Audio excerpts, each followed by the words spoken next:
Hello everybody and welcome to Knees, Bandanas and Nonsense episode 4.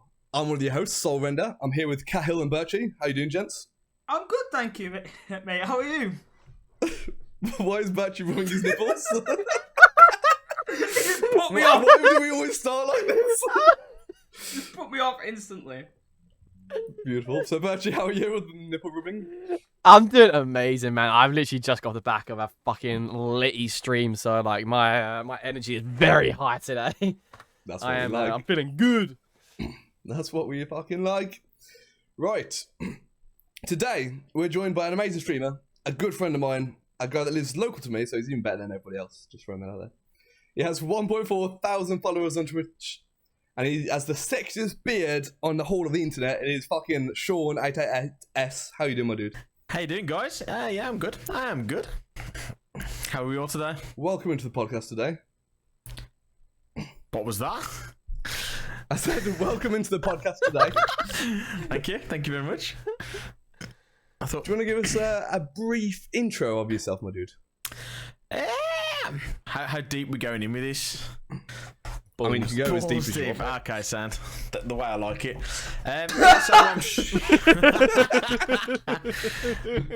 And here we go. Yeah, so I'm Shaun. I've been streaming for nearly 2 years now. I'm from the Midlands in the UK. And yeah, I'm 34. Yeah, I'm 34, so I'm very young still. 34? you say so? You look, Wait, you're 34? you look a lot younger than 34. Nah, I legit thought you were love the same you age guys. as me. This is incredible. I legit thought you were the same. I thought you were 27. You look gorgeous. Oh, thank you, man. You are a sexy Oh, motherfucker. mate, I'm loving all these compliments. I don't think I need to introduce myself anymore. I think these guys could do it. They sell myself better. So basically, you're a model for what we're gathering right now. Yes, there's not much about me really. Like, yeah, I live with my brother. Got 2 dogs, and What dogs you got? yeah. Oh, so I've got my dog is a beagle, a little nightmare, Oh. and then my brother's got a golden retriever. But they play together and then they fight together, so it's fun times. So just like you and your brother, basically. Yeah, just me and my brother. Bought the house together while I was in the army, so. Yeah, so you've got quite an extensive background there. So you did you join the army straight from like school, college? Nah, not wearing like that. I didn't join the army till I was 25. 25. What made you do it? Mate, I've got this weird thing where if I'm in a relationship or anything, or something bad happens, like a bad breakup or something like that, mate, I do things drastic. And literally, I think, yeah, I went through some shit relationships and stuff like that, and then I was going through a phase where I was working for Tesco's. I did that for, I want to say, 3 years. Got up to electrical manager. Then I just got bored. I just thought to myself, I was like, I'm better than this. But then the next thing I did, weren't really a step up in my opinion, but it was my step out of Tesco's, and then I ended up working for Nestle as a manager. Basically, going around all the supermarkets and stuff, trying to push different products through the door, and basically speaking to store managers, etc. I did that for 2 years, and like I said, within that time, I had shit relationships and stuff like that. And in the end, I thought, you know what, I need something that's gonna stimulate me more. I was quite active at the time. Challenge. Yeah, 100%. I was quite active as well. I was doing Tough Mudder and everything. I did Tough Mudder. I was running. Man, that's hard. That is. To be fair. Young athlete. I really enjoyed Tough Mudder. Tough Man. In the end, I was. In the end, I applied to go into the Marines originally. Because obviously I did Tough Mudder, and I was like, you know what, I want to do something that's gonna proper stimulate me, be a bit more challenging, etc. I like how you went from Tough Mudder to Yeah. Like, there's got to be a gap in there somewhere. You No in between. But I just wanted something more active, more, like I said, more. I wanted to push myself more. But obviously, I applied for the Marines, and basically, they loved my CV and everything, but they couldn't take me on because I'd had an ACL reconstruction when I was 18. And then the That's a Navy. tough injury. For the simpler ones like me, what does that mean? So I had basically I teared a ligament in my knee playing football. Okay, damn. So it's one right in the middle of your knee, and it basically keeps your legs stable. It's one of the worst injuries a footballer can Yeah. get. Well, Is that game over for a footballer? no, I play football all the time now. Professionally? No. Okay. It's a long rehab though. So when I originally did my knee, and I got told by the doctor that you'd have been better off breaking your leg Oh shit. because it's easy to heal. A broken leg is a lot easier to heal than it is for a ligament. That's crazy. yeah. I've heard this with muscle damage that it can be like 10 times longer lasting than any Yeah. bone injury can have. So- like, mad. ACL, if you completely tear it like I did, it will never repair itself. You've got to have the operation. Oh damn. Yeah, That's crazy, isn't it? yeah, That's proper it's rough. mad. But when you see footballers do it, obviously, the one that I can imagine that's been the closest recently was Ibrahimovic. He did it. Oh yeah, he had a bad one. Yeah, he landed on it funny. Mine was twisted, but like in American football that I watch, you see him twisting the knee all the time because it's literally about the fast movements on the knee.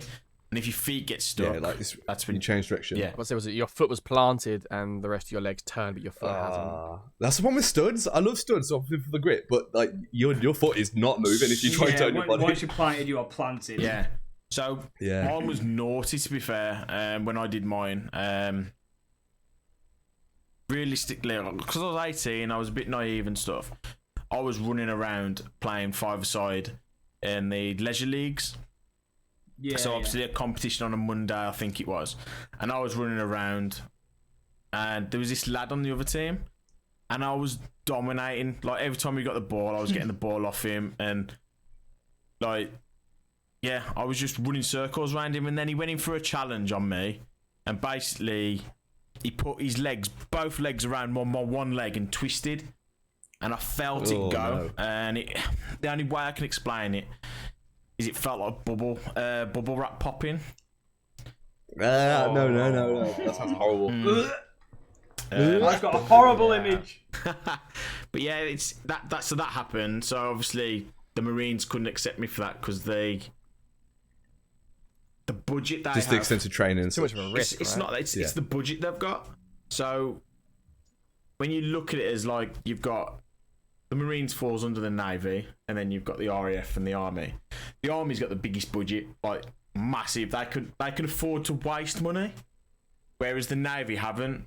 So the Navy have got to basically pick who they really want from. Even if your CV's immaculate, you look like you're in great shape. If you've had that operation or something like, or there's a chance for you to fail the training, that's wasted money to them. That's crazy. So yeah, so they basically Savage. yeah, it is rubbish, but at the same time, it's probably one of the best things that happened to me because it made me go down a different route. So the Navy was like, your CV is brilliant.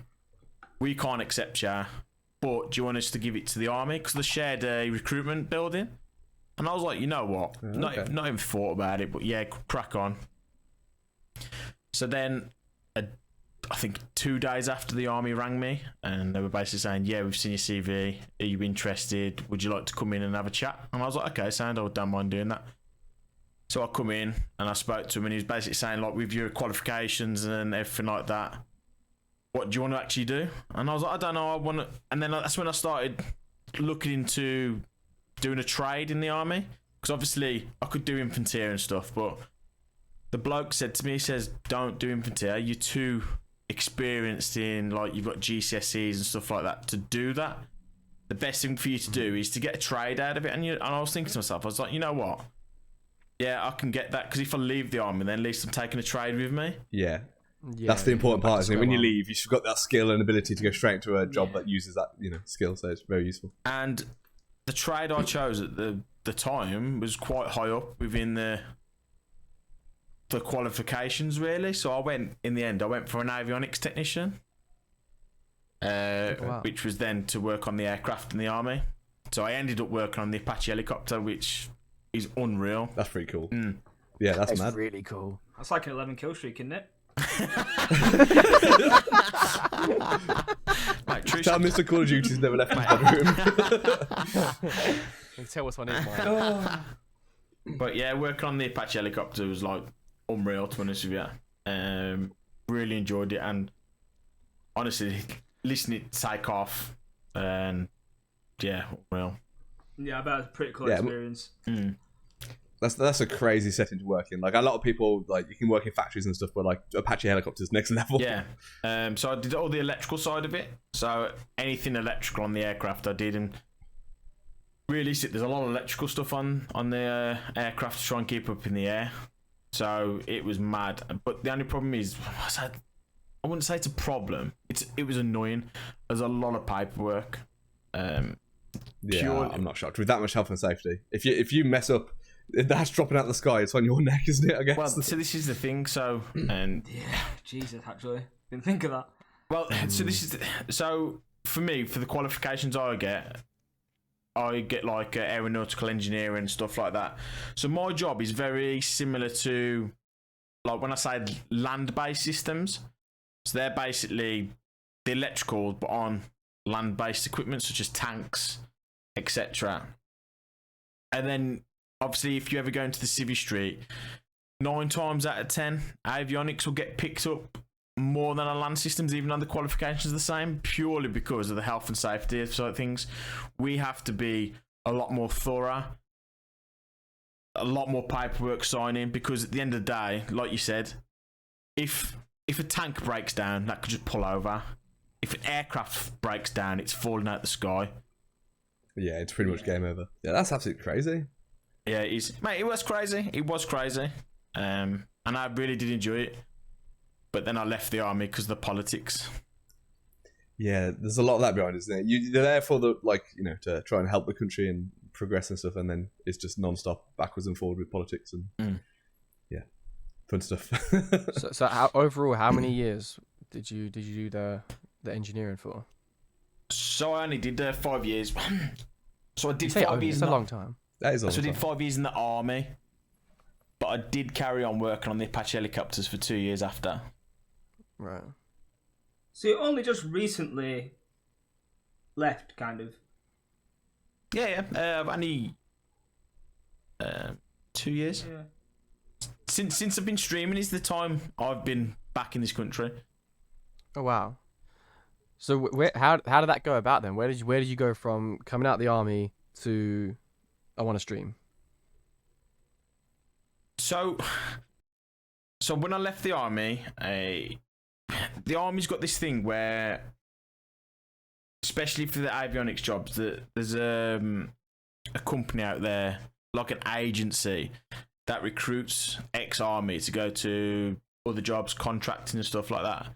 I ended up contracting in Kuwait for 2 years, working for the Kuwaiti Air Force, working on the Apache helicopter, which was mega. I absolutely loved it. But obviously, COVID was a massive interference and all that. But I think at the time,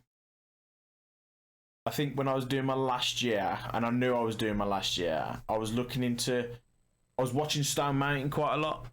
What a guy. Oh, what a man. I absolutely loved his streams. Like, he made them entertaining. Like, the gameplays were really good. And I absolutely loved it.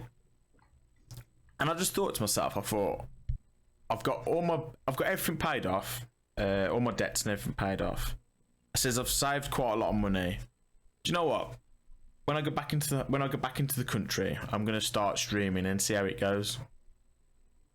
So then I started buying stuff. I want to say in the August time, before I was finishing.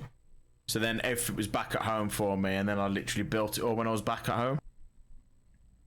That's awesome. Yeah, because you got a really nice setup, to be fair. You went all in, didn't you? Balls to the wall.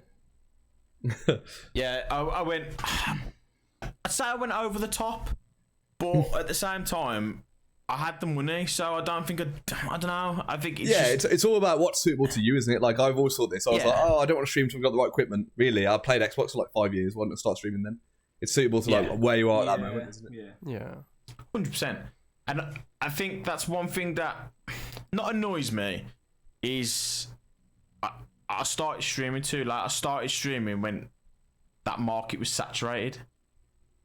Like COVID, could you imagine if we'd all started like 10 years ago? I don't think it's even that. I think if we all started before COVID, I think we'd have had in a completely different place than we are now. COVID brought in a lot of streamers. Cal, you and I were speaking not too long ago, weren't we, about saying how many partners were made. Yeah. Well, because lockdown was on time, and a lot of people at very early doors started their own custom lobbies in Verdansk before Rebirth was a thing. And these specific people, only a few people did it, and they just absolutely rocketed. Because obviously everyone wants to play games with new people, they want to meet new people, and everyone's at home. And everyone got fed up with skill-based matchmaking. Yeah. So all of a sudden, customs just went, woof! Like, it went sky high, rocketed, and these people who were hosting just found hundreds and hundreds of people in the stream randomly who, wanted to join the customs, and I know a lot of people got partnered because of that. Yeah, I mean, like, just like lockdown in general, honestly, I can't remember the exact percentages. It might have been something stupid, like an increase of like 900% in video game purchases. Like, because of lockdown, because people have nothing else to do. People had all this, like, in the UK, you had the furlough money coming in. Yeah. And nothing to spend it on. You'd have that, and then also a lot of like PlayStation Store and Xbox Store and stuff, they'd put sales on games and stuff like that, and you'd just be able to get the games for cheaper. So people go, you know what, why not? Or then you had people who wasn't interested in gaming, and they'd be like, oh, I want to get back into gaming. And you had I had a friend that got completely lost in World of Warcraft after COVID hit off. Yeah. He hadn't played games for like 5 years, something like that. I played World of Warcraft, he hasn't got off it since. It brought me and my boys back together, like, gaming together. Yeah. Yeah, it's where I started playing Tarkov, like 8 hours a day or something like that. Yeah, you was very invested in that game at one point. Oh, we loved Tarkov. I could tell you like the stats of every bullet at one point. Mad. So Shaun, what when you first started streaming, what were you playing? What games were you streaming? What games were you playing? So I want to say when I first started streaming, my first game I think was Assassin's Creed Valhalla. I don't know why it sounded like I didn't pronounce that word Valhalla. You're from Birmingham, drunk people then. respect it. Yes, Wow, hate on the Birmingham accents. I'm sure that was my first game I played, and it's actually really good at first anyway. But I think Warzone was a game I was playing as well when I first started. But then I think I slowly become accustomed that Warzone was saturated, and it weren't a game I enjoyed. If I'm honest with you. It's a weird one. Some days Warzone, you're like, this is the best game ever. I can't wait to like play more. And the next day you get on, you're like, this is awful. I hate everyone. And I don't want to play this. I want to smash up my computer. Like, yeah. And I think that's all down to the people you play with. If I'm honest, I can't play it on my own. Yeah, like, I find it. I just get frustrated with it. But obviously, the last couple of times I've played it with like you guys, I've had the time of my life. Even if we're doing rubbish, I've had a laugh. Yeah, it's all about the vibes for games like Warzone. You gotta have a fun squad to play with. Otherwise, you just want to scream at a wall and punch it. Well, like we spoke about it on the last stream, didn't we? About the challenge night of us four. Yeah, I was about to say that's my favourite Warzone game ever. It was just that was perfect mad. night of Warzone. Like, it was just. We didn't take it seriously at all. I think we got like 2 dubs out of like 8 games, something like that. It was not serious at all. It was just a pure laugh, but we loved every second of it. Yeah. Yeah. Shaun singing Barbie Girl for like 20 minutes was beautiful. At one point, we're all stood in the corner with riot shields, just hiding. Yeah. Just trying to blend into a wall. Trying to build like a fucking human shield, isn't Yeah. it? Then we all died. Okay. Sorry to go back quickly, but I've just looked at the numbers. From March to April, in like the first month of COVID, the streaming sector grew a full 45%, and over the course of the year, it grew by 99%. That's mad. Yeah, it's mad. That is crazy. Like, that's So insane. It doubled growth. basically.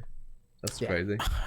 But the thing is, I know if you started 6 months before that, or a year before that, and you'd be in a you probably could have made partner because people would have been jumping onto you as an established streamer already. Yeah. But because I jumped onto the back of COVID, really. Yeah. So I think Fear was in the same position. Yeah, and you can see the people that it was very COVID based because they did drop off once like real life came back around basically, and they started to go to work and meet the friends and everything. They it slowed down and then dropped off. So unfortunately, there's a lot of people I knew through streaming that don't no longer stream just because of life can't happen that way because of their full time jobs and such. Sad times. Yeah, and I get that. I do get that.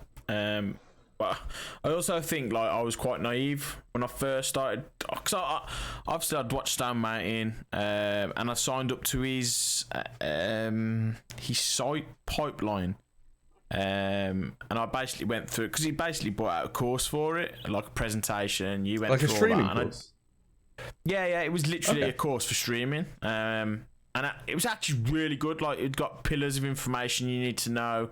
So I did all that while I was in QA. I literally did the whole course. So I thought to myself, I'm going to finish this course before I started streaming because I didn't want to jump in there half-hearted. I wanted to know everything, really. Yeah. Not many people do that. And I think it did help me. It helped me massively. It is useful. Like Biirchyyy said, most people just jump straight in, and like me, you sit there for 3 months going, "What do I do?" and no one's here. Like you have to kind of figure out how to promote yourself very quickly. Yeah, 100% overestimate. Like I know, obviously, this was my plan. So I thought to myself, I'd saved enough money that I'd last myself at least over a year. And I was like, you know what? I wonder if I can get successful on the streaming in a year. Not really knowing how hard it is. Yeah. And the work that goes in outside of streaming is 100%, people don't realise that. And I don't think you realise how much money you have to actually generate off streaming for it to become a full-time. Like, how many subs is it you've got to get monthly to even think about a lot having it as a full-time job? Exactly. A lot of these full-timers, like, I don't think their money comes from Twitch. I think that theirs comes from sponsorships and 100%. Because I mean, when for one, subs aren't consistent enough as it is. Like for any streamer, like it can be one month you get like a big streamer could get 150, and next month they'd get like 1,500, and then next month they'll get 150 again. There's no in between. There's no consistency and stuff like that. It's hard to. It's too risky. Yeah, it's far too risky. If you're dependent on that. Yeah, I totally agree with that. Like I mean my sub numbers are on my stream anyway, but like for that just for context of that, last month or month before, whenever I did my 24-hour for my 1 year anniversary, we actually peaked at an insane like 440 subs. That's mental, by the way. Congratulations. That is fucking mind blowing. 4 weeks later, I'm on 50. Yeah. Like it. So obviously, I'm not dependent on that money, but if that money just goes back into the stream, but for people that are using that money as a support for food, for bills, for whatnot, like it's just you cannot live like that. There's no chance. Yeah, I've just done a quick calculation, and just to earn minimum wage in the UK, you need 600 subs a month, like as a minimum. Just to earn like average minimum wage. That's a lot of subs. Yeah, that is a lot. That is a hell of a lot, especially for a new streamer where like you're struggling to get 1 or 2 a month. Like when you're brand new and you're trying to promote yourself as to being an interesting character or such. Like I actually have a question. I would love to get your guys' opinions on. I've actually seen a few streamers lately where obviously I won't name names, but like I see in their like their bio or their about me section in their stream, whatever, about like asking people to sub to them, like and it's like, oh, if you enjoy the content, like consider subscribing to the channel, or whatever. When they've got a couple hundred followers. Yeah, it's like the wrong focus. It's almost like they're focusing on the wrong thing. Like at that point, you should be trying to make contacts and build a community, so you got regular people in your stream, rather than be worried about how much money you're making. So that should be long thought. Yeah, I think, which is easy to say as a guy with a job, but I guess if it's your only form of income, maybe you get to see it differently. I don't think anyone can sit there and go, "Oh, you know what? I'm going to start streaming and rely on it." You know what, like? No. Yeah. I don't know. You say no one. There is people definitely out there. Yeah, there's people that do, but I don't think they should. No, 100%. And I think they realise, like, I didn't work for a year when I left Q8. Yeah. Because I literally fully focused on streaming and stuff like that. And you know, my numbers were growing all the time, like, but they don't grow quick enough. And I think, and I learned pretty quickly that I knew I weren't going to make it as a successful streamer, as in an income within a year. So I was like, I need to make alterations to things. So I looked for a job, I got a job, and now I'm doing streaming as a second. Yeah. But more of an enjoyable thing. It's not something that I rely on. Yeah. But I think a lot of people don't change, and I think people realise that, like you said, they are dependent on the money, even though they haven't got that many followers and stuff, and it becomes a shame because their attitude changes, and it shows that they are about the money and they're not about the people who come into the stream. Like, they'll treat you differently. Yeah, they are, and it's horrible to see, but I don't think some people realise. Yeah, for sure. I've joined a stream before, and the guy's going, "Oh, where have you been? You haven't subbed for ages." And I was like, "Wow, I'm never coming here again." I'm not going to say who it was, but yeah. I honestly haven't, because I was like, wow, if I'm just, you're £3.99 a month, then I'm happy. Yeah, this is that's over. crazy. I can't believe some people, that's like, it's like going to someone in the street and going, "Right, mate, you got £4." Like, yeah. Just a random in the It's like me street. turning up to your house and be like, "Oh, Cal, you going to buy me a takeout and give me a beer?" Oh, if not, I'm going home. Like, I mean, I would can you do that. imagine? Yeah. Well, I'm on my way. Yeah. It is mad though. It is mad when, like, how people treat the streaming world. It's a very big place full of very interesting characters, and because everyone's so unique, and like, you'll get so many people doing the same thing but for very different reasons. So it's something we found shocking the other night when we were just talking to Discord. By having, I can't remember what it is, but I've got like 1.2 thousand followers, and by being in that band, I was in like the top 1.5% of streamers. That just shows how many streamers are out there and how like small some of the following numbers are. Like, that shows like how the level of competition you've got to get through. Like, I was really shocked that that's the top 1.5%. I think, But to get in the top 1%, you need an average of like 25 viewers to get in the top 1%. Isn't that high realistically, considering the millions of streamers there Not are? at all. Isn't it the top, like, 0.01% that actually making a living off it? The number is Probably tiny. I wouldn't be shocked. Yeah, I wouldn't be shocked. Yeah, I'm sure the number's tiny, the amount of people that are actually making it a permanent switch to, like I said, to working. And it's crazy when you look at it, because I don't think when you first start, I'll tell you that I didn't even think about it. I did not even think about how much money you'd actually need to generate to become a full-time streamer. And I think a lot of people are like that. And like you said, I think people get into streaming for the right reasons, but then when they get a taste of money, and yes, they're in it for the wrong reasons then. Yeah. And I've noticed that. No, I was gonna say, I also think that some people do watch the bigger streamers that are earning loads of money, buying Lamborghinis, buying Teslas, buying mansions, doing this, doing that, going on holiday every month, and they think, all they do is sit and play games. I can do that. And they think, I'm guilty of that. They think it just comes instantly. Yeah. I was like, oh, I can play games. That looks really easy. And then you start doing it, you're like, okay, no, I completely respect the grind that they've had to put in, the work they've had to put in there. Because things like that, you only see a lot of the time. If you don't know if you're not followed the content creator or whatever, you only seen the success story.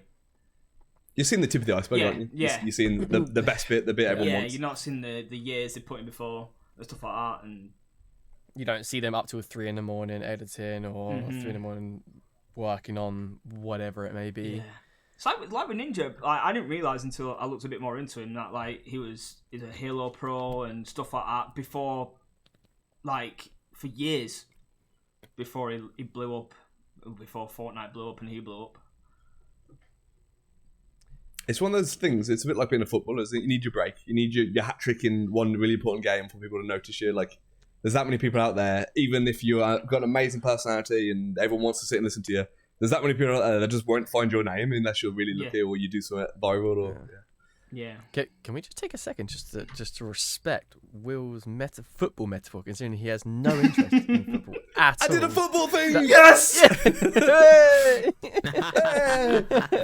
I'm so proud of you. Oh, he's growing. Like a proud dad. So, gents, I'm sure we could all sit here talking all night about content and streaming. But I can see Cal is itching to talk about some games. Me? One in particular, I think. One in particular. Okay. Do you wanna throw the name up in the air? And Can we just warn the listeners? You may want to turn your headphones down a little bit for this bit because I feel like Cal's gonna. No, I'll be good. I promise. I'll be nice and calm.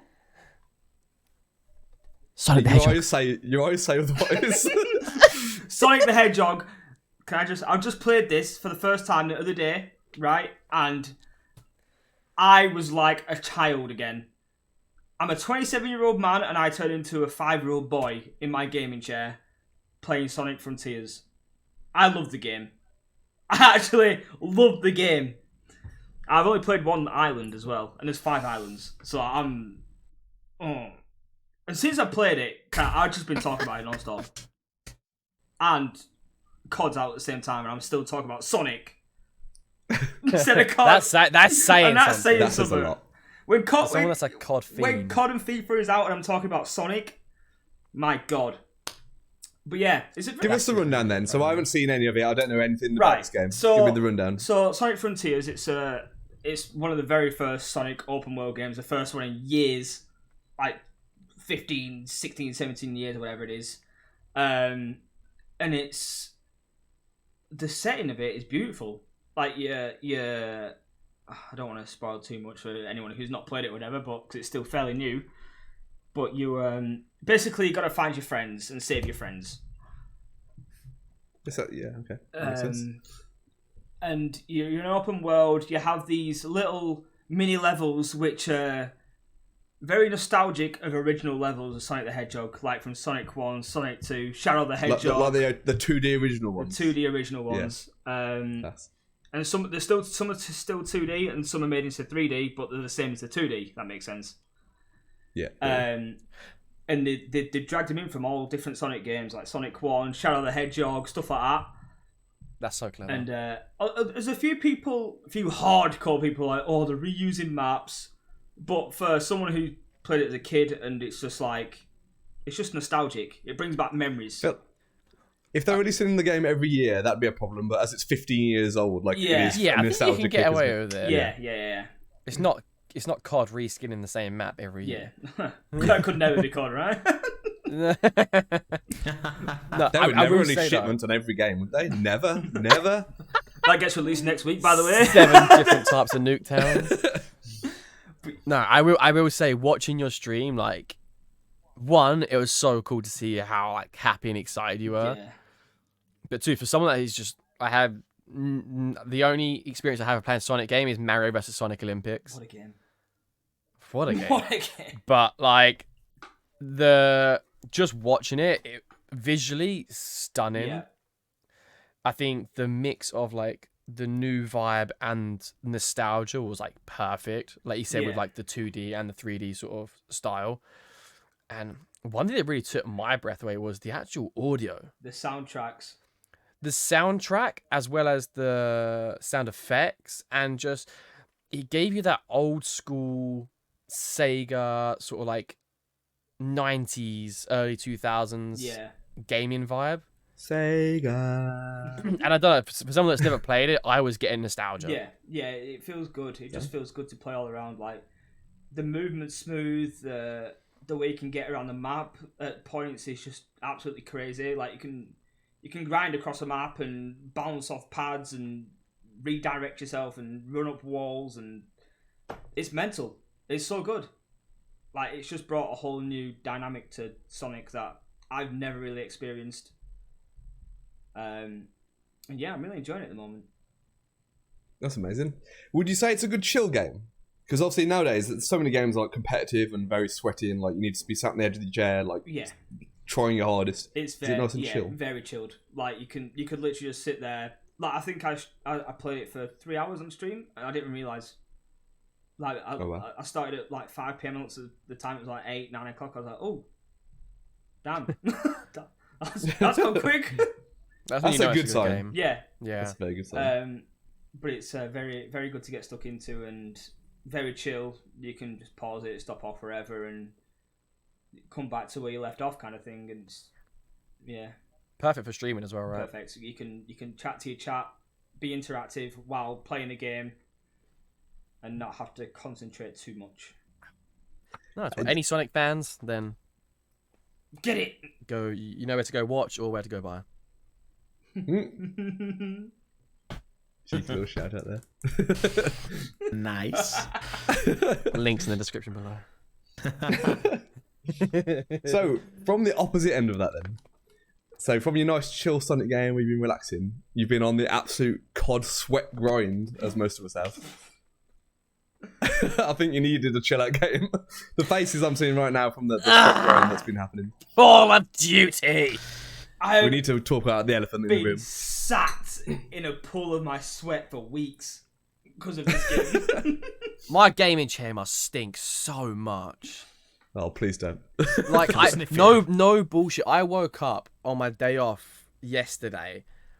Before I thought about going for a wee, brushing my teeth, breakfast, I was like, COD.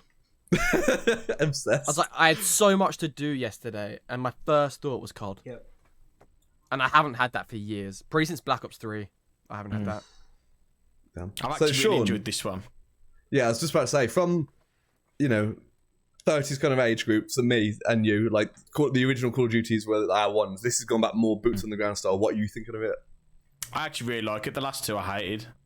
So Vanguard and Cold War, I hated. I just couldn't get with the movement. The movement weren't nice. I just couldn't get my head around it. But this one, I like it. The movement's nice, and like I said, actually, even though I like the original Modern Warfare storyline as well, this one, it's quite like a different way, and it's so good. Like it's unreal. Like the campaign on this one was brilliant. I haven't actually played it yet, but I've heard a lot of good things from a lot of different people as well. It's phenomenal. It's so good. Yeah, it blew me away. It was so good. But I've also heard that they're on about adding some extra missions soon. Have they done that before? Don't think so. Don't think so. But obviously, I know they do a little teaser at the end of the campaign. I've heard, because obviously this game's not going to get, there's not going to be another one at least for now for 2 years. I've heard that they're on about bringing some of that. They're bringing a map back, a level back that was from the original, which makes me think it's the sniper one on the bridge. Wait, original being original Modern Warfare 2, or yeah, as in Modern Warfare where you're on the sniper mission. I can't remember his name now. What, Gills in a not Mist? shoot out. You shoot his arm off. Oh, In Chernobyl, yeah. Yes. You shoot Makarov. Makarov, that's it. You shoot Take his arm off. don't you? In the original. I wonder if they're bringing that mission back. That is one of the best Imagine. Call of Duty missions of all time. Yeah. Pod That is 4 up there. campaign is just yeah, the COD campaign. Perfect, yeah. back Chef's in the day. kiss. Oh my god. I actually think I actually think Call of Duty kind of they made a mistake by killing a lot of the main characters off. I know it got a reaction off everybody, like when Ghost died, when like you were like, what the hell, like Soap died, you were like, what That betrayal, like deeply hurt me. Like I'm still scarred by that. I still It was my got trust favourite issues. character. I still got trust issues. I don't know if Will and Shaun, if you were too old for this already or not, but Cal, going in, like doing the campaign and going into school and like talking about it with your mates, like, I can't believe we would all play at the same. Me and my friends, like some of us used to play at the same time, like while in a party and stuff, and just play through it together. And then So Modern Warfare 2 release day, I went to college because my mum was like, "Oh, you got to go to college." There was 2 people in my class. I did IT. What? 2 people in my class out of 30. Everyone else had Skype to play Modern Warfare 2. So it literally got to the point the lecturer was like, "There's no point in doing the lecture. You might as well go home." Phone my mum was like, "I need to go home. Can you grab me Modern Warfare 2?" solid. Oh, Great time. we used to have it in like year 8, 7, 8, and 9. It was like you're in your classes and everyone's getting text messages from their mums like, "Oh, your Call of Duty's arrived," or like, you know, back in the day you'd pre-order it and some people would get like 2 days early or a day early. And you think, you absolute little prick. What did I So get? jealous, God, yeah. Them were the good old days, you know. Midnight releases. Yeah, stuff like that's gone, isn't it? No need. Some midnight releases. Obviously, I was talking to people about it the other day. Nobody's ever going to experience that. Going to Game or Blockbuster at midnight to get your copy of a game. Like, it was mad. Like FIFA, What for games did you go to instance. 24? What FIFA games was did you one go of midnight them. release? FIFA. FIFA was one of them, yeah. FIFA. I think I did Call of Duty, and I think I did Battlefield. Battlefield. I can't remember what other games, but I know there's quite a few I went to midnight releases. I did. The effort too. people were into with like dressing But up. no one's and ever going to tents and experience stuff. that. Yeah, mad. Yeah, Halo 3 was one I remember. I didn't do it, but I remember so many people I bet camped that out was days before Halo 3. Like, not even the same night, like literally days before. It's crazy. Oh, actually, I did Halo Wars. Midnight Oh, release. did you? Yeah. I surprisingly enjoyed Halo Wars. I did enjoy it. I do like RTSs. GTA 5 and Black Ops 2 were my 3. I did Ooh, Black Ops. I think I nice. did Black Ops 2. I did a couple of the CODs, and I did one of the FIFAs, and I also went to midnight launch of the Harry Potter book. Mate, you're so cool. Love that. You are so Love cool. that. You're full of surprises, you are. Don't bully me. Have you read it yet? I'm still trying to read. He just likes the pretty pictures on the front. Yeah. Those were the days. Midnight releases. Yeah, you'd only do it now to get like a special edition, I guess. Like when when Fallout Boy did the Pip Boy and stuff, like to go and get the actual item, I guess. But you can just get it delivered, so Yeah, they're just not the same, are they? Or Nah. non-existent. the hype's not the same. I think Amazon's removed all that though, hasn't it? Yeah. Amazon Yeah, next day rules the delivery. world. Yeah. 100%. Rules the absolute world. It's crazy. Kind of scary how Amazon started as like a small-time bookstore. Yeah. From his Mad. garage? From his garage? I'm not being funny, but I know this might be a random fact in my head. But if Woolworths carried on with the modern times, I reckon that could have been Amazon. Woolworths was the shop. The shop. It was. The But shop. they never. You get They everything, couldn't you? never- Everything. They never did the jump to the internet, did they? And that's where they died. Nah. Same with Blockbuster, isn't it? Because Blockbuster got offered to buy Netflix. The guy that invented Netflix went to Blockbuster and said, "This is my idea to be like online to view it," and they're like, "Nah, no one will never do that." I turned him down. Now they've got one store Yeah, left. they isn't said it? Yeah. Said it'll never work. Yeah, I remember I that. still have a Blockbuster. There's still a Blockbuster in Southend, just Derelict. empty, derelict. Yeah. Just no one's bought the shop. It's just there. Sad, innit? Pissy little sign. It's depressing. It is. I used to love going and looking for the movies and the games in Blockbuster. Yeah. Show my age now. but I remember didn't- renting that was like the FIFA highlight of my week. FIFA Street 2 for a weekend. FIFA Streets. Oh, what a Absolute game! smash. You it. say that, mate. You say that. I remember renting games like Twisted Metal and stuff like that on a weekend. Oh, Twisted Metal on the PlayStation 1. I used to watch my brother play that. Oh my them were the god. days.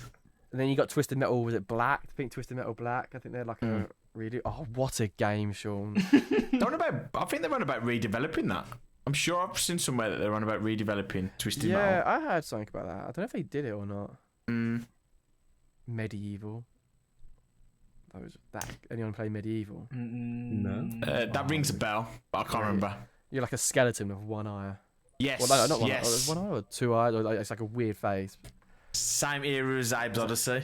Yeah. I'm thinking of the cover now, actually. Now you said it, I can imagine. Yeah, I remember the cover. And then another game I used to play when I was younger was Dynasty Warriors. Oh, yes. Dynasty Warriors. Yeah, so good. I never completed one level, but I enjoyed every second. It was mental. It was so hard. Yeah. Amount of combos you see pop up on your screen when you're just riding on a horse slashing people up is crazy. There was so many enemies on the game at once. That game was mad for its time. PlayStation 1 used to slap. Yep. It did. I agree. PlayStation 1 fully slapped. Every game was Yeah, I class. agree. So PS2. The original Spider-Man game was so good. I would stay up at like 10 o'clock at night and with my light off and under a blanket playing it because I didn't want to stop playing and mum and dad would be shouting at me. Love it.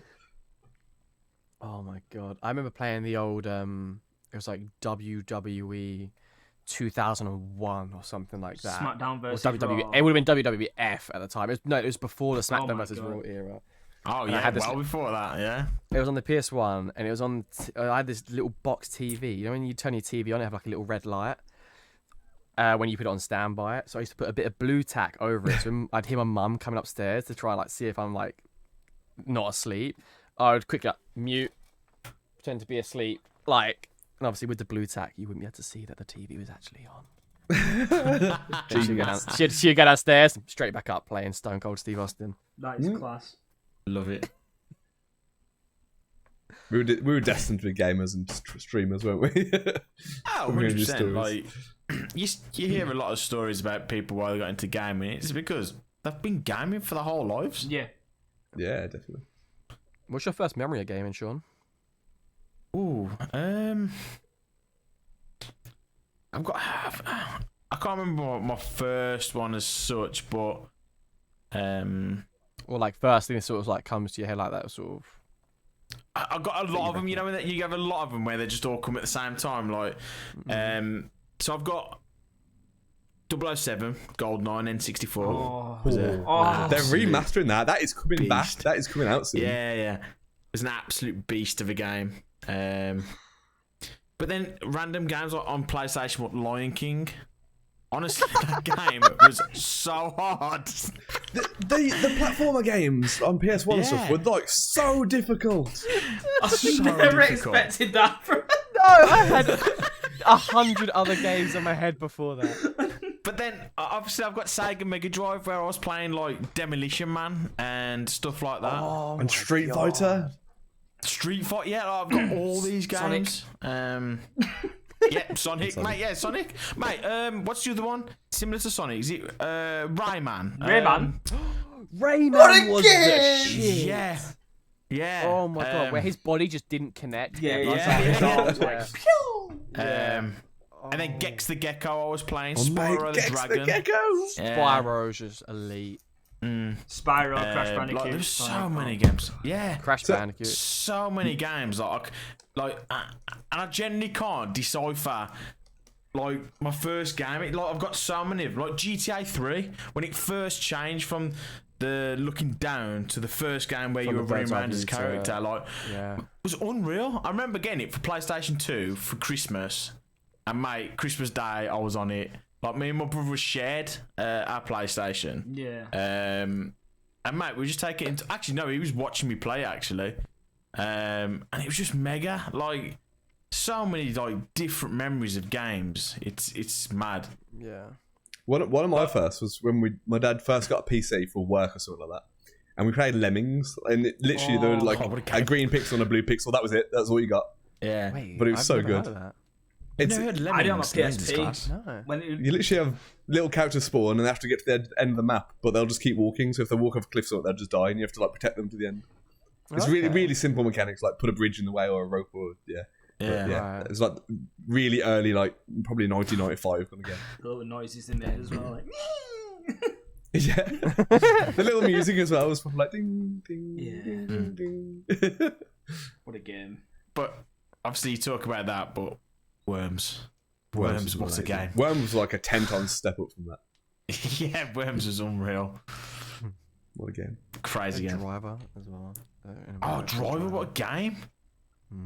Had that on my Game Boy Honestly, you Advance. look back. Driver. Yeah, you look back now, and there's just so many games that I remember playing. Like, it's crazy. Gaming was so simple back then, though. I'm at 100%. Yeah. Right now, I feel like the 100%. gaming, there's no. You've got to be a. Well, you don't have to be a sweat, but you've got to be like into it. There's always a Yeah. competitive edge. Now, I hate the amount of people that are like, oh, like I won't play Valorant or COD because it's like I'm not good enough. You have to be really good, or people don't want you on the team. And it's like that's not what gaming's about. It should just be Yeah, just having escape fun. from your reality to have a chill. yeah. I feel like gaming's gone from being like chilled to like. Remember when the objective of a game was to just complete it? Yeah. Yeah.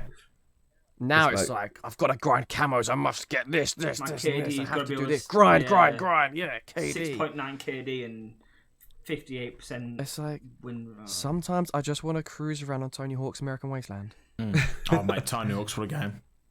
Fucking pro skater. Oh. Skater used to love as well. The one where the game mode where you just throw yourself off a dam, see how many bones you can break. Honestly, mate. Oh yeah, that was elite. They're developing Skate 4 as well now. And if they've got that Finally. game mode in there, I will get it because I love that game mode. It's such a laugh, especially when there's like 6 of you on trying to compete with each other. How many bones you're gonna break? Fun fact: back in I think 2013 or 12, I actually started my content making Skate 3 music videos. And now right. they are absolutely I would- amazing. I We showed watched you them the guys, other didn't night. I? They were so Yeah. good. They're Like, better than where what I I'm would at just- now. I would literally just make skit videos of like taking the lyrics of a song, play it, and then whatever the lyrics were, it would like correlate to what's happening on like with my skate character. So it's like it would just be R. Kelly's "I Believe I Can Fly," and it's just like you used to be able to do like, the actions with your character, like pretend to be flying and shit. Yeah. And I would like say just launch off a building and just do like stupid things. It was so funny. I'll have to bring that back. Have to bring it back. Skate 4 with the boys. The boys. With the boys. Oh man. Do you want to talk about Cyberpunk, Will? Well, I put Cyberpunk as an idea because I know Shaun's been playing it recently, and obviously when it first came out, it just flopped. Let's be honest, like because the tech issues and everything, it kind of flopped. So I wanted to have a 2022 update, or nearly 2023 update, I should say, of Cyberpunk and how it's going. Shaun, if you're down for that. Yeah, mate. So obviously I had the same mindset as you. It flopped hard when it first came out, glitches and everything like that, and it put me off. And I was like, you know what, I'm not forking out the money for it because I think at the time it was like 60 quid. And I Yeah, was it's like, a you know what, triple A yeah. title kind of game. Yeah, I was like, I'm not forking out 60 quid for that. Obviously it wouldn't have mattered because they started giving money back, didn't they? If I remember right.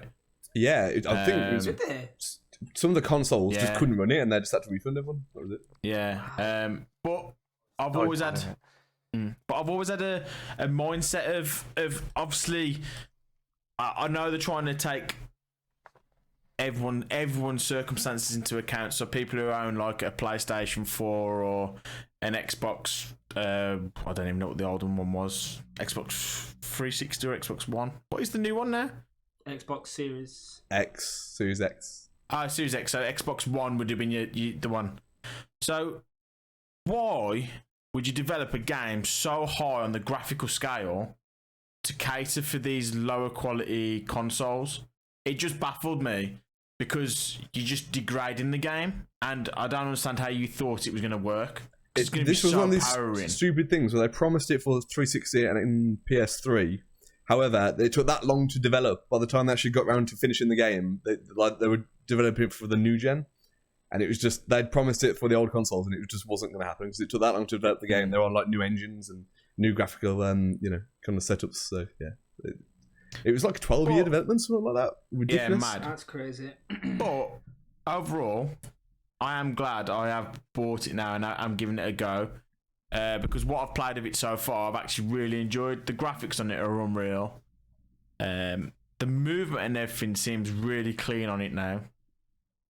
And I've even had a couple of surprises on it.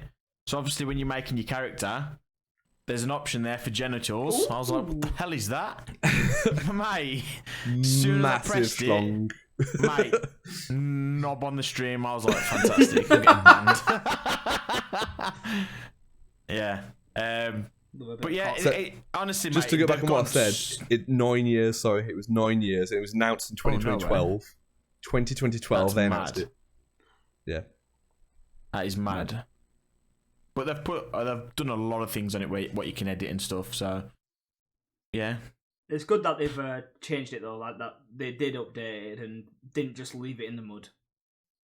Yeah, and I think they had to though. I think realistically, for them to be successful, they've had to, and I think anybody now who looks at that game will see that they have put the effort in. Yeah. And if I'm honest with you, I think if they'd just waited like a couple of months and released it just to the higher gen consoles, don't think it would have been a flop. I think it would have been successful, and I think I just think that because it took them so long, I think they rushed the last bits. Yeah, they kind of dug their own grave, didn't they, with it? Because it was hyped up to high heaven, that game. Oh, mate, yeah. I think mainly because the fact Keanu Reeves was in it. Everyone was like, wow! And then, big poop. Do you think, do you think the people that worked on it, and like I say, some people committed like 9 years of their lives to it, do you think they're classed as a success? At the moment, I'll probably say no. I'll probably say they're gonna have to wait to see the reaction of all the new updates they've done, because obviously it's all new updates at the moment that have just come through, and that's one of the reasons. Is it too late? That's the thing. Have they already dug their own grave? First impressions, like everything. Cal said. Yeah, they're a meme game now. People think Cyberpunk. Ah, shit. Cyber shit. Yeah, exactly. and that's exactly what I thought. But I saw a lot of good feedback come out on Twitter and stuff like that about the new updates, and I thought, you know what, I'm gonna give it a go, because obviously I wanted to be a lot more stricter with my schedule on Twitch. So like I've kind of broke it down, because I am a variety streamer, but maybe I was too much of a variety streamer. Nobody knew what they were expecting. So now, like, I've been quite strict with it. That Wednesdays is my single player campaign days. So I'm gonna start doing single player games on a Wednesday, so people know what I'm actually doing. So like, Cyberpunk could be a game for some people, but then the next game I play on a single player might not be for them. But they know that I'm gonna be playing single player games, and that's where I've come from as well. I first started on like Assassin's Creed Valhalla. Then I think I went on to Dying Light. I've done Dying Light 2. Like, these are all games that I got a story mode on it. Yeah. And I think that's where I need to start being strict. Like, there is a lot of multiplayer content on Twitch. Like, I don't know the numbers, but I'm going to argue it's like 78% of gaming on Twitch is multiplayer games. Which is mad, and like, I understand people going there. I think for me, people go in there to see the gameplay, and I can hold my hands up and say I'm not that great. Like, I can compete, but I'm not great. Like, I'm probably just above average. Yeah, exactly. I'm probably above average, but I'll always choose chat over gameplay. Yeah, I think they're just doing some beautiful hand gestures. Right? I think as a streamer, well above average. As a streamer, I think chat interaction is important, and I think the most important. I think when you're our size, people come for the streamer. And I agree with that. And also games, but games more than like your single player games, like you're playing, like you say, people who like are obsessed with Assassin's Creed Valhalla will come to your stream and be like, and chat to you because you're a chatty person, you're playing a game they can talk to you about the game, and then that's how people do end up building communities off the back of single player games compared to how 100%. people build them off multiplayer games. Because it's hard to... Yeah. It's just the introduction, isn't it? Yeah. The game is the introduction. And then once you're in and you get the streamer's kind of personality and Exactly. energy, and that's when you determine you're going to come back or not, basically. Yeah, I mean, when I stream Sonic, like people coming in like, "Oh, what do you think of the game? Oh, you can get these cool new boots. Oh, you can do this, you can do that. Oh, this is cool. This is like the best Sonic game since Sonic Adventures." Blah blah blah blah. And it's just like, wow, I forgot what it's like playing a single player game. Yeah, and I think obviously multiplayer games are so saturated within Twitch. You've got to think, like, when people go onto Twitch, if they're looking for a new streamer to watch and stuff, potentially you're going to be at the bottom of the list because you've got streamers with more people watching them that are going to be pumped up by Twitch. It's only the people that, like, for me, I would probably go further down because I prefer watching smaller streamers because I like the interaction with the smaller streamer. Yeah. Like, if I jump in someone's chat, I want to be there to chat to them. Same. And obviously, when you go into a big streamer, like where the chat's absolutely flying off and they just can't keep up with it, then that's when they've got all the mods involved, but you can't really have a conversation with the streamer. Yeah, it's a lot less personal. Yeah, at that point you're there for the content, I guess, and the games and. Yeah. But like I said, in my head, I joined streaming to interact with people and meet new people, get to know new people. Like, that's why I got into it, and that's kind of what I want to stay in. Like, the thing is, everyone's like, "Oh yeah, my main goal is to be partner." Would I love to be partner? Yes, but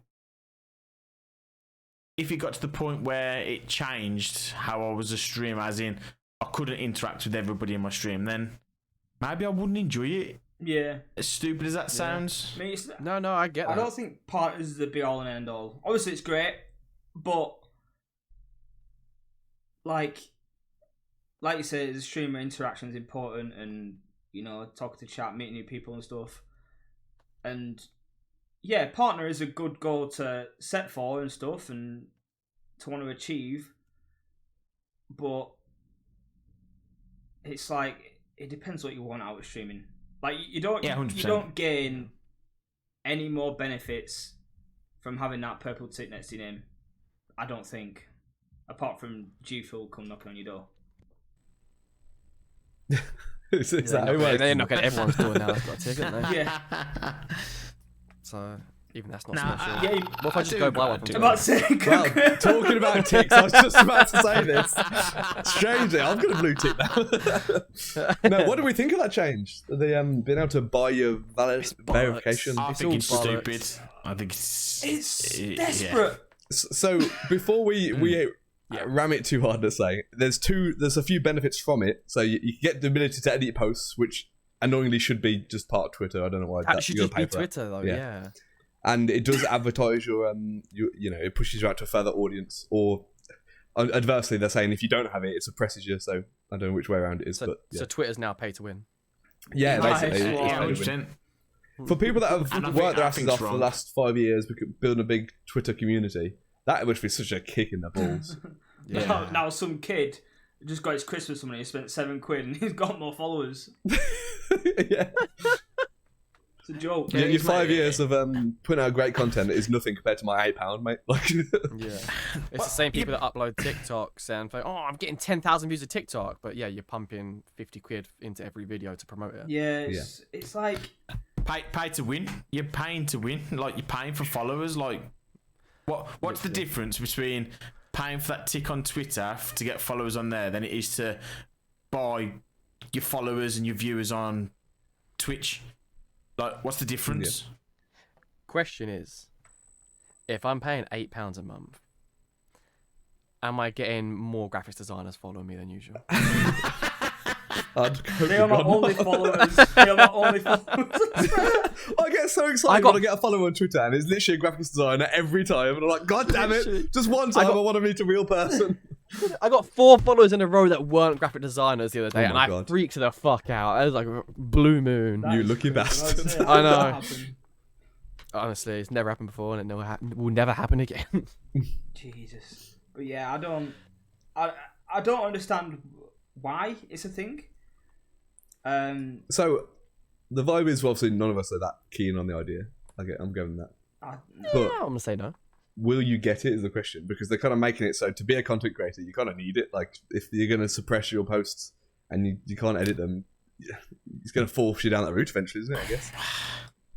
I mean, I'll just stop using Twitter. I don't want to spend like £7 for a verification for Twitter Premium. Basically, is what it may as well be called. It may as well be called Twitter Premium, right? Because yeah, you're getting premium access to certain things and stuff. But the problem is so many opportunities come through Twitter. Yeah, it's true. Like I can say, like I've had multiple free games from studios. I even going to Insomnia and being on stage, that was kind of started through talking on Twitter. So yeah, that's true. I wouldn't want to miss out on that kind of stuff. But yeah.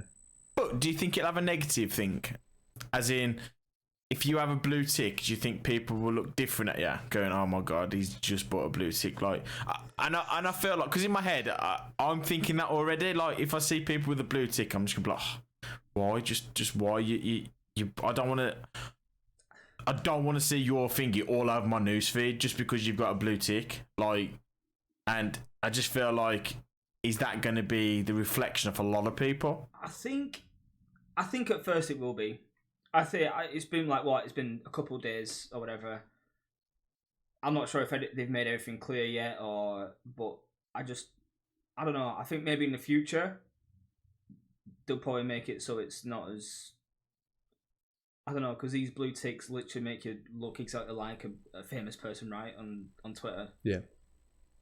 I think it does tell you if you click on it that they paid for it though, rather than they earned it, which is good that you can actually find out. Yeah, that is a good way. I feel like they'll probably find a better way to distinguish that, maybe, and not have it as a tick or something. I don't know. And people are saying it should be like a currency of your country. So for us, it'd be a pound coin. Yeah. I think that'd be quite funny. That would be quite funny. I think the most frustrating thing is like to see whether an account is official or not now. It's literally the exact same badge, just underneath, and it says official. Yeah. Like, what's the if point? you're paying £8 or something, like they've literally copy pasted it. Yeah. Copy pasta. I'm definitely gonna say that now in a meeting. God damn it.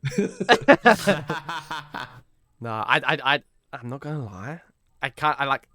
I looked at a few people that have like content creators that are a tiny bit bigger than like us and things like that, maybe like holding 20 or 25 or 30 even, and like day one they've bought the tick already, and I'm just like yeah, that's what I mean. It seems like you're desperate, doesn't it? Bit muggy, a bit desperate. Yeah. Whereas if you buy it in about 3 months time, I'm like, I think tick now. I think the best thing to do is wait and see the results.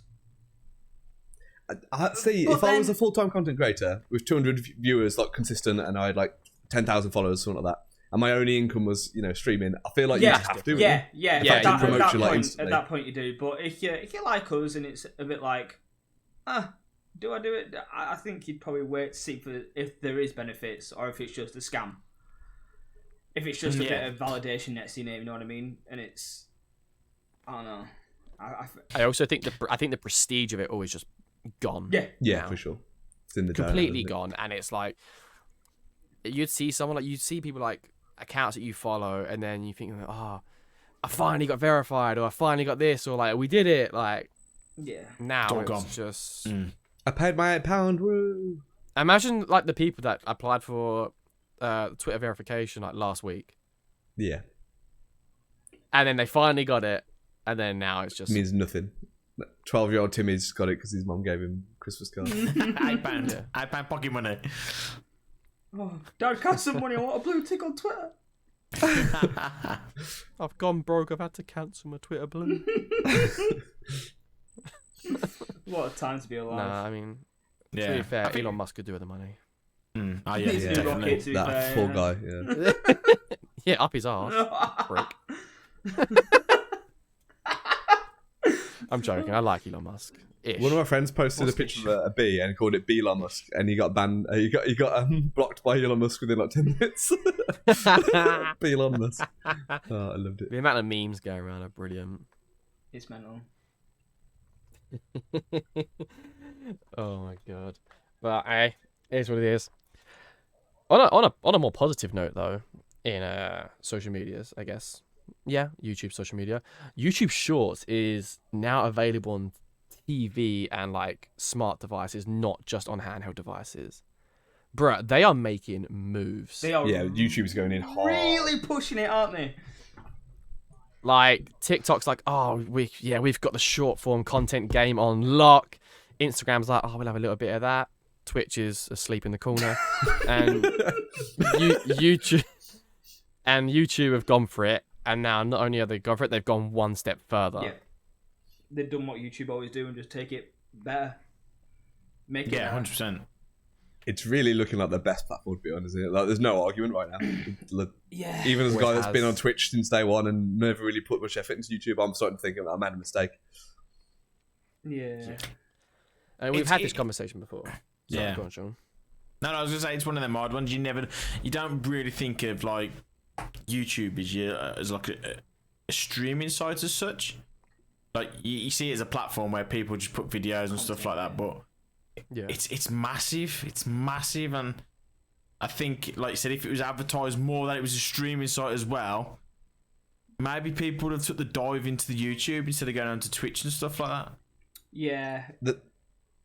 Sorry, they are pushing the shorts really strong. Like, it really shocked me. Like, I put up a video earlier, 3 hours, it had like 800 views, and like, Sheesh. it just, I don't know, it just seems to take off instantly, That's and every video seems like that at the moment. So it's definitely swaying me and a lot of other people we spoke to about over to it. It just. Is it not? I think we had this conversation, but it's not make you think that they're just Yeah. putting the views on to make you know, Yeah, you know what I mean? Like, yeah. like I don't know. Sometimes I'm just like, I'm sure No, TikTok I- do yeah, as I well. agree. Maybe they do, but they do the stipulations. Like, if you want to get like the YouTube Partner Program eligibility, you can get it. It's like all one now, so I think So you can get it shorts through and Shorts. long form. So even if they are pushing Okay, yeah, views a little bit, they don't make it easy. Like, you have to have. yeah. I think to apply for the YouTube Partner Program, where you'd be able to monetize and get, I think 45% of the revenue split, you have to have 1,000 subscribers and 10 million views in your shorts over 90 days. That's a lot. It's a hell of a lot. That's a lot. 10 million in 90 days. 10 million short views. Oh my lord. Yeah, that's mad. And that's over 90 days, so it's not like, that's not a full year, that is. That's. But for, if you want to qualify for long form content, it's 1,000 subscribers and 4,000 watch hours. Damn. I'm I'm assuming over the same period. Yeah. Okay. That's mental. I didn't know that. Honestly, like, I am thoroughly enjoying making YouTube content. Yeah, smashing YouTube. Yeah, you are smashing it. To be fair, the videos that I've seen so far. Everyone go check out Stop Pro it. Clubs. Stop it. Stop it. Don't stop. Don't stop. more. Shaun, you uploaded your first YouTube video the other day, didn't you? Yeah, I did actually. How'd that feel? No, it was good actually. I actually really enjoyed doing it at the time with Mr. Soul. It was really funny. Ew. It was a good laugh. Like, Tell the honestly, viewers what you did. Tell them what you. So guys, we've got this new feature selling us with Shaun and Soul, and it's basically, if anybody's ever seen it on Radio 1, like Innuendo Bingo, we put water in our mouths and we listen to clips to try and make us laugh. And honestly, I'd laugh so much. I was watching Soul's reaction as well as listening to the clips. It was just so funny. My cheeks were hurting, my stomach was hurting. Like, it was just a massive laugh. That's what shocked me. I was in pain afterwards. I was just trying not to laugh. And I think it's one of them where I'd love to be able to do it in real life with you guys. Like, be able to just meet up and do Spit it on each properly. other. Yeah. Mate, it'd be amazing. It's hot, man. It'd be right laughs. Just like my dreams. Oh. Maybe at KBN After Dark, we'll have to do Yeah. in person Innuendo Bingo. So, But yeah, so it was good. So to our OnlyFans. That was I it. didn't mean to. I'm not gonna lie, I didn't come out. I love it. Nah, that like the stream itself. I was doing something at the time, and I had the streams, both of your streams on mute, but I was watching. So then to go back and watch the YouTube video actually was really quite nice because I could fully enjoy it and fully like appreciate it more, and it was fucking hilarious. But obviously we've made the decision to, while we're still trying to get traction on it, to come away from the streaming side of it and to start doing YouTube videos, like trying to broadcast it on there first, try and get that following, and then eventually when we have got that following, the traction, we could do live streams for it. Yeah. Yeah, it's safe to say, partly due to my issue with a few tech issues with the camera not lining up the sound feed, didn't we? Which didn't quite work for streaming. It happens. Yeah. But overall, I think it was quite successful, and it was just a laugh. That's what we love. It wasn't, it wasn't me just trying to be sweaty and cold or something like that. It was just two guys having a fucking laugh and a joke with each other. Yeah. Yeah, I think that's the direction I would love to sort of like take my content personally, is the humor route. Well, that's what a mega bag of milk is for. I'm just shouting out because I may be on there soon. So. No, you both will be on there soon. Sol and Shaun will both be there on the 18th of November. Woo! Don't know if they know it or not yet, but they will be. I'm there. I'm in. I'm ready. Mega Bag of Milk stream is where me and 3 other close friends, we basically do Warzone drinking game, and we'll adapt to Modern Warfare 2. I think we'll probably do Search and Destroy. Is what we will do. Yeah, well, to make it so it's like a little bit more intense, Last Alive and shit like that. And yeah, a bunch of forfeits, stipulations with alcohol. You can spin the shot wheel with channel points. Yeah, I should probably upload the video to YouTube, to be fair, because we actually watched the highlight video on the stream today, and they're a right good fucking laugh. They stuff like that is great when it's just people having a genuine laugh with each other. None of this, like, nothing's put on. You're not trying to come up with good ideas for stream. It's just people having a very genuine connection. Like, yeah. So no, it'll be fun to have you both on. I'm really excited. We had Cow on the last one.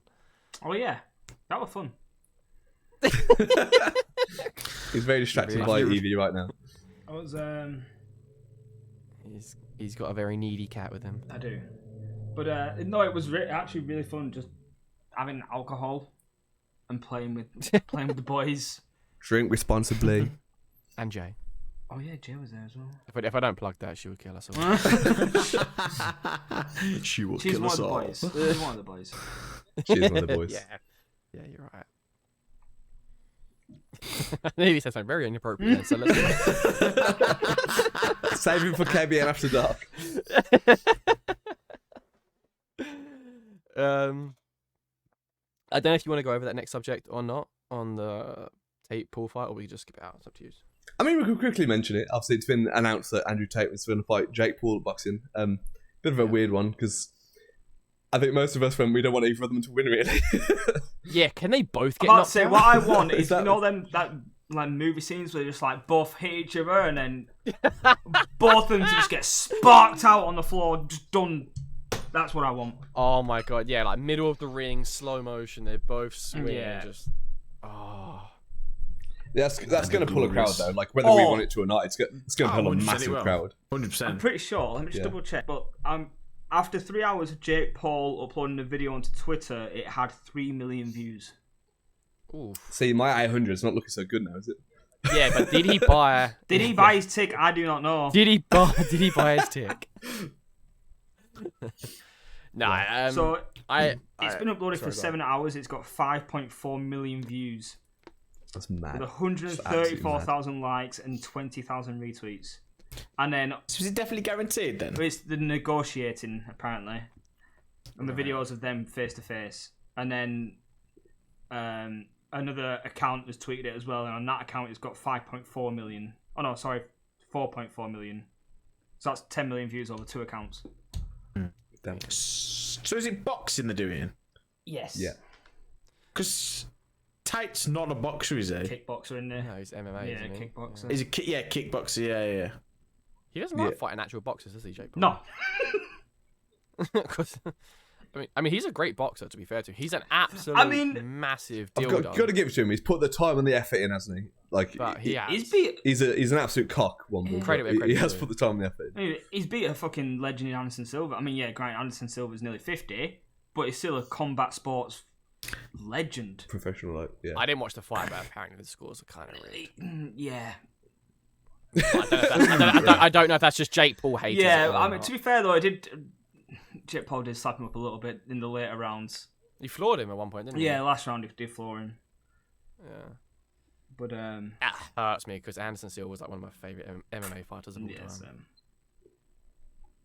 But it's where you draw that line between, you know, you're wanting to fight and prove you're still the best and realising, you know, this guy's like 25 or something like that. Like, I'm going to struggle physically. Yeah.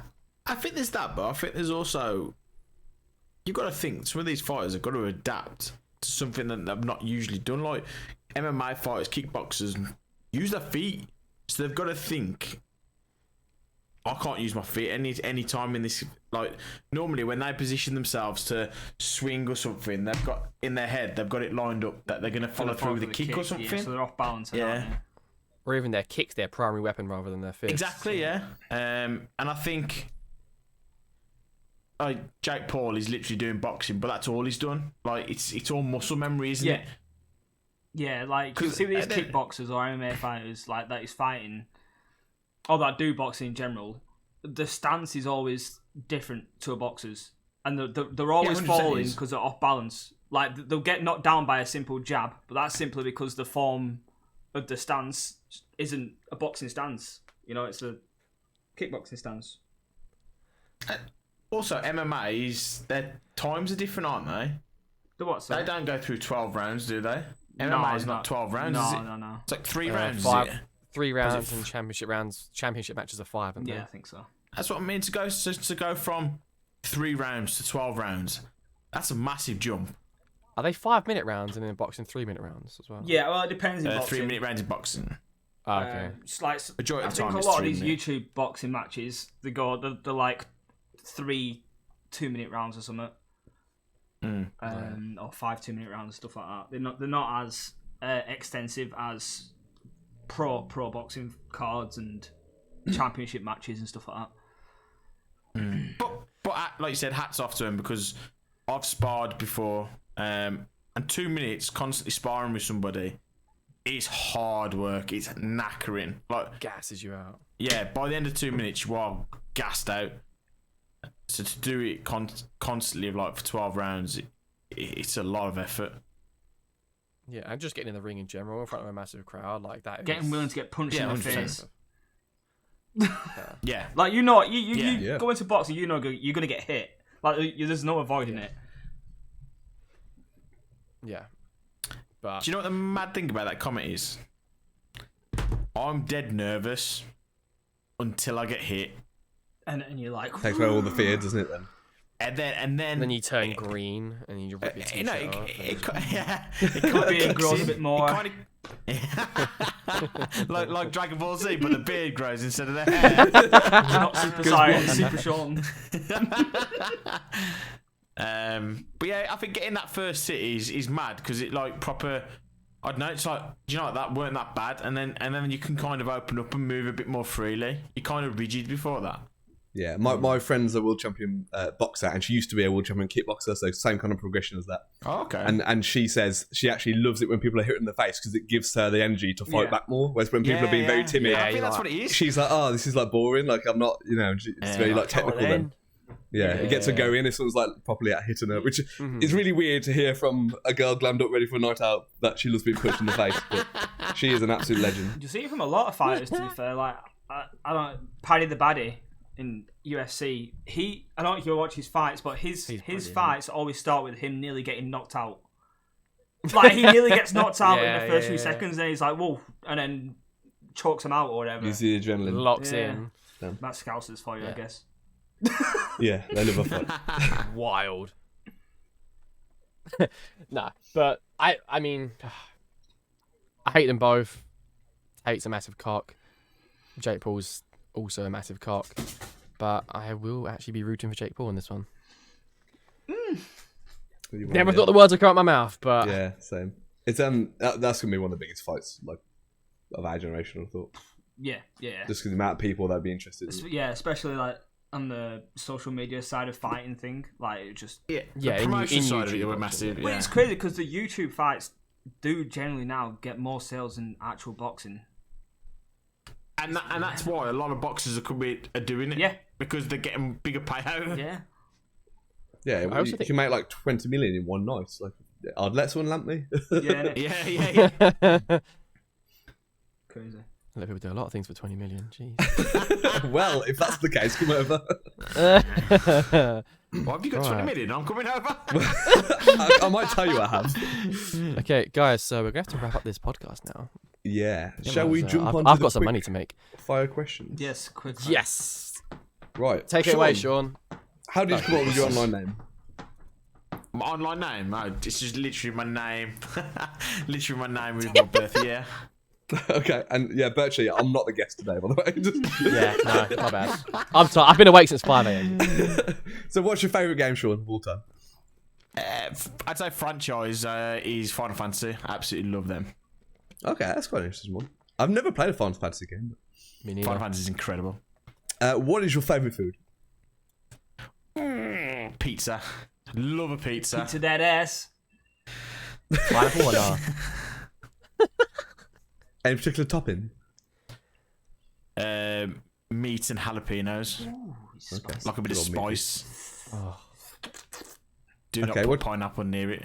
Yeah, 100%. What's your favourite film? Favorite film? Jeez. Like I said, we're gonna have to go with a little franchise again, like Lord of the Rings. Oh, yes. I love Lord of the Rings. Favourite streamer, content creator, other than us three, obviously?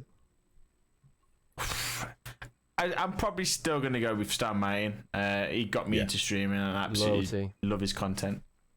Some of those early videos where I've been squad leader, I love. I still Oh, think the they're- squad. I was going to interject with that earlier on. Like, I remember that's how I first came across him. It was Yeah, actually on a 100%. Facebook video Yeah. of the squad leader videos. Honestly, I still think to this day, probably some of the top Warzone content are those videos. 100%. He did it on Like, Battlefield, though, didn't he? First. he Did did, he? but he got really big on. Well, I saw it on Warzone first. But yeah. Yeah, I saw He it did start off as on the well. things. One aspiration in life for you, Shaun? One aspiration. Yeah. My big aspiration at the moment, which I am working towards, is I want to be a currency trader, and that's what I want to turn into a full-time job.